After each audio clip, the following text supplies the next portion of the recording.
Hey, my drawing and painting to kids. All right, so now you're into the final drawing, right? This is almost pure abstraction. We're bordering the line of non-objective. Non-objective means it's artwork based on the elements and principles of design of art and not in reality.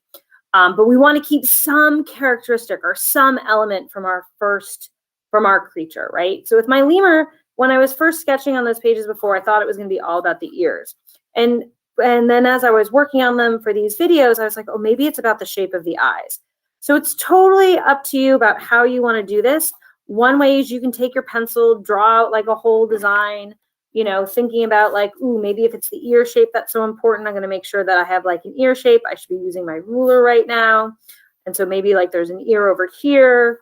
Maybe there's like another disembodied ear over there, right? And then maybe I'm going to add, this is really good to start thinking about breaking your picture plane up into thirds. So maybe I'm going to take a diagonal off of that one and think about this third as one part of my composition. You know, bring this line into here, right? And so then maybe I'm going to think about how do I want to break this up some more, and think about line and shape, right? And then I'm going to leave that for a second. I can play over here some more. Another element, maybe I want to add in like another element is maybe I'm going to add that like nose. I don't know. Now I'm not so excited about the nose idea, keeping that. But you can keep like some sort of interesting element. And you can also think about it as like enlarging part of it. So I'm going to take like my snout from last time, and I'm going to put that over there. Then maybe I'm going to create like a zigzag line. All right. So one way is just to draw it out, thinking about line and shape and how you want to break up the picture plane. And then I could start adding color, right? And I could start adding my Sharpie. Like this is one way to go, right?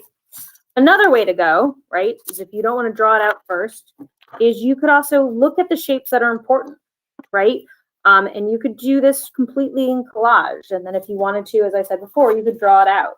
So maybe you come up with like looking at your drawing, come up with some like basic shapes that you think are important to your drawing, and then create those basic shapes, right? And then create your final composition using those basic shapes.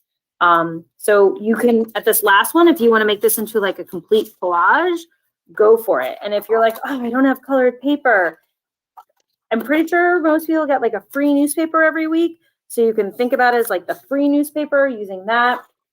Or if you can come to the high school, I can leave that stuff.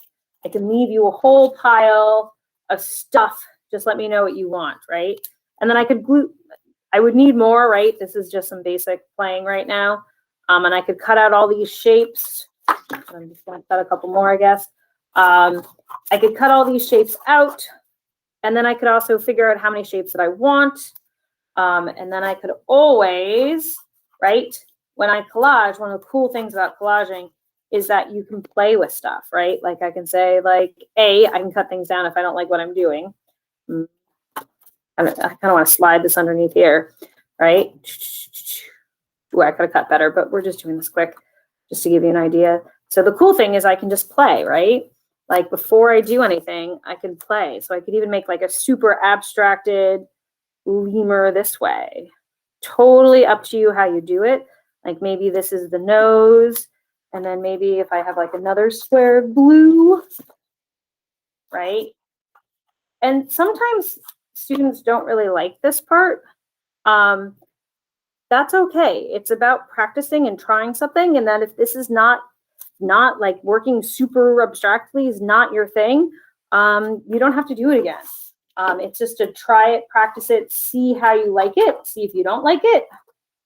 Maybe it's not the right solution for you now, but that kind of looks like a flag. I don't want it to be that recognizable.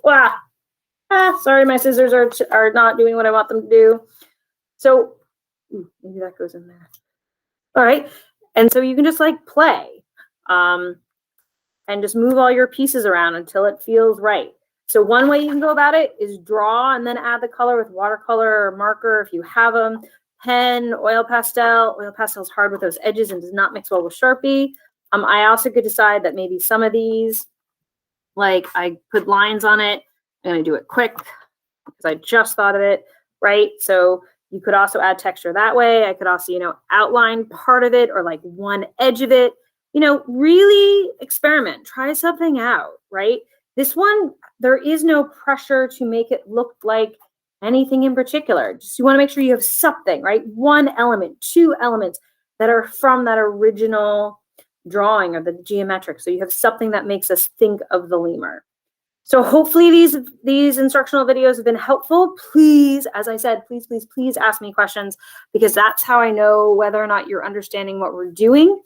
And it helps me figure out how my teaching is going. So I hope these are helpful. Talk to you soon. Bye.